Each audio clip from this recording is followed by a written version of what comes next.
Hello, good morning, everybody. Thank you for listening into what, how, and why of AI with SMART AI community. Uh, we are discussing wide ranges of topic, and of course, this goes without saying that AI has a wide spectrum of use cases and applications of it, and all of them have a similar pathways into their implementation and adoption, and of course the analysis of return on investment, return on data, and business impact analysis, financial justification. However many ways you want to label it, it has a similar patterns to it. Similar patterns that is based off of our previous experience of implementing software-based coding and programming languages in our business solutions.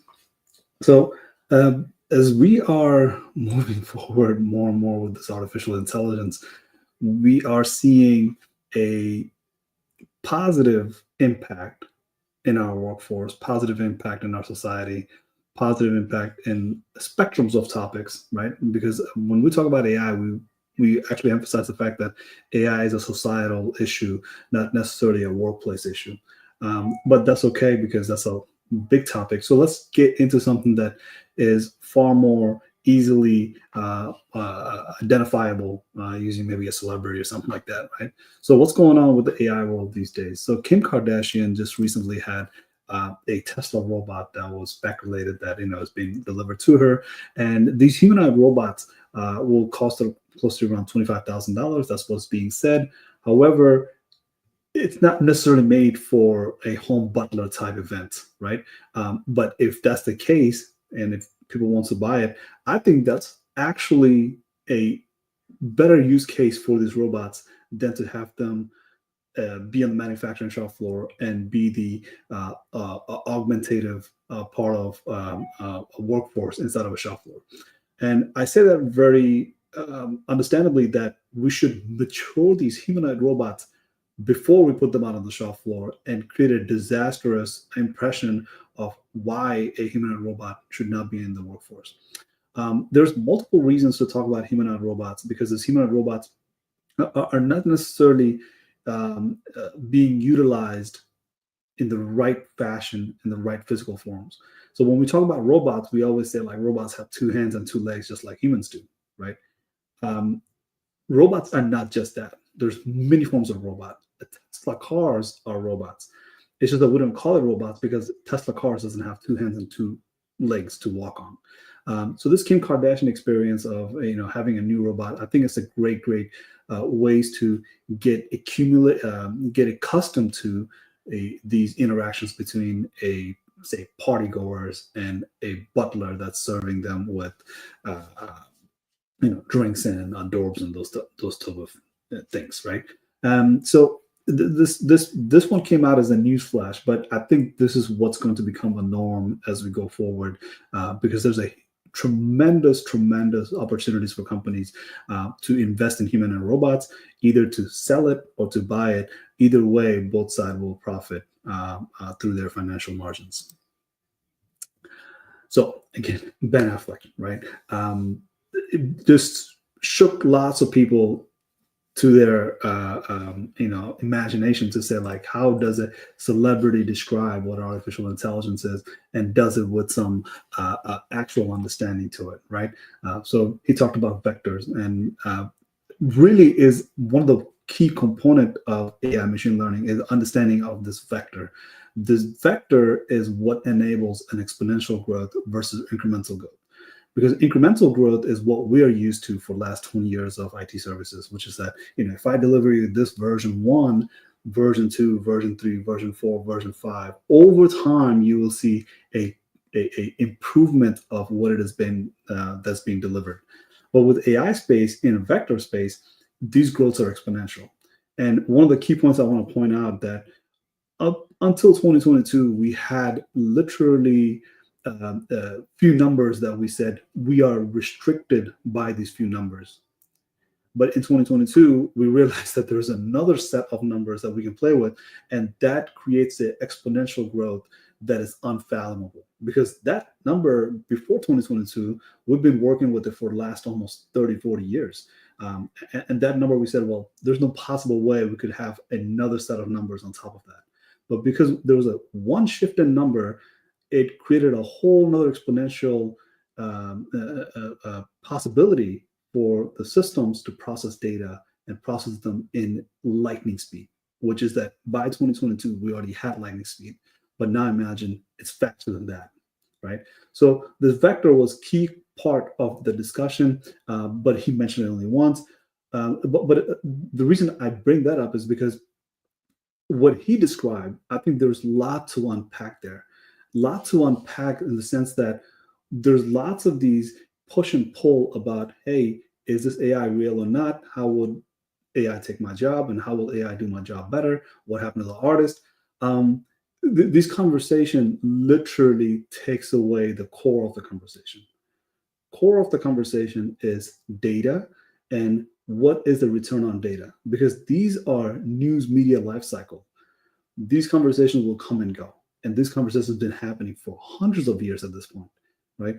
But what hasn't happened as far as conversation is, how do I, as an enterprise business manager, would implement artificial intelligence and benefit from it, right? And benefit as in, does it have a scalability? Does it have interoperability? Does it have some sustainability behind it? These are the questions that you have to ask. So when you look at the entertainment industry, think of entertainment industry, how they can use deepfake to enable their industry to have more of artificial intelligence use cases. So let's move into what's happening with Microsoft in that topic. So Microsoft is the biggest player of providing artificial intelligence services, along with Google, OpenAI, even Tesla's, right? So you have all these AI capabilities that's coming out of Microsoft Copilot 365 suite, and these are concerns that is not being discussed, right? Because once you have a Copilot internally within your organization, you bring in a huge security risk that if you were to say the same 10 years ago, you would have laughed about why this is such a risky measure, right? You shouldn't be doing this. But now that we have done it, we are seeing how big of a security vulnerability this Copilot is, because it's exposing users to another user, and all of a sudden users' information are getting leaked to another user, and it's a mass scale of problem that we'll have to solve over time. But going back to the Ben Affleck issue with deepfakes, deepfake enables the entertainment industry to create a movie, let's say, instead of 6 months, within 6 days. And that's what Ben Affleck was implying, that instead of watching House of Dragon every season, every year, you will watch House of Dragon every 24 hours, a new version of it. But that's depending on how it's being produced, because if it's being produced, the story is being told, the story is being written by an AI, and the story is being portrayed by an AI, you have a possibility of engaging with the entertainment industry in a whole nother way, right? As in, movies are coming out every 24 hours, and the amount of entertainment you get is going to be unheard of, right? So the vulnerability with Microsoft, vulnerability with creating deepfake, it's happening because once you have an AI system like Microsoft Copilot in your system, in your entertainment industry, and it's able to manipulate the images and manipulate the videos and use an external sensors like cameras to provide you with a new sort of experience, you always have to think of what you see on the surface is literally what's happening to massive amount of people, right? As in, it's not just Hollywood, it's just not entertainment. It's happening throughout the world, as in it's happening in Hollywood, it's happening in Bollywood, Nollywood, right? Dollywood, whatever the case of entertainment industries you have. Now think about it from the marketing perspective, right? These deepfakes are going to sit into the marketing space, because these marketing the marketing companies that have to shoot a real-time video in an actual location. Now, instead of a location, it literally has a few cameras pointing at an individual, and that background is all deep fake, right? That background is all deep fake, and the product that's being showed in on the cameras are all deep fake. It was never in front of the camera. The camera just took a picture of a person or a video of a person and turned everything into a advertisement for 30 seconds or 45 seconds or however long of marketing segments you have.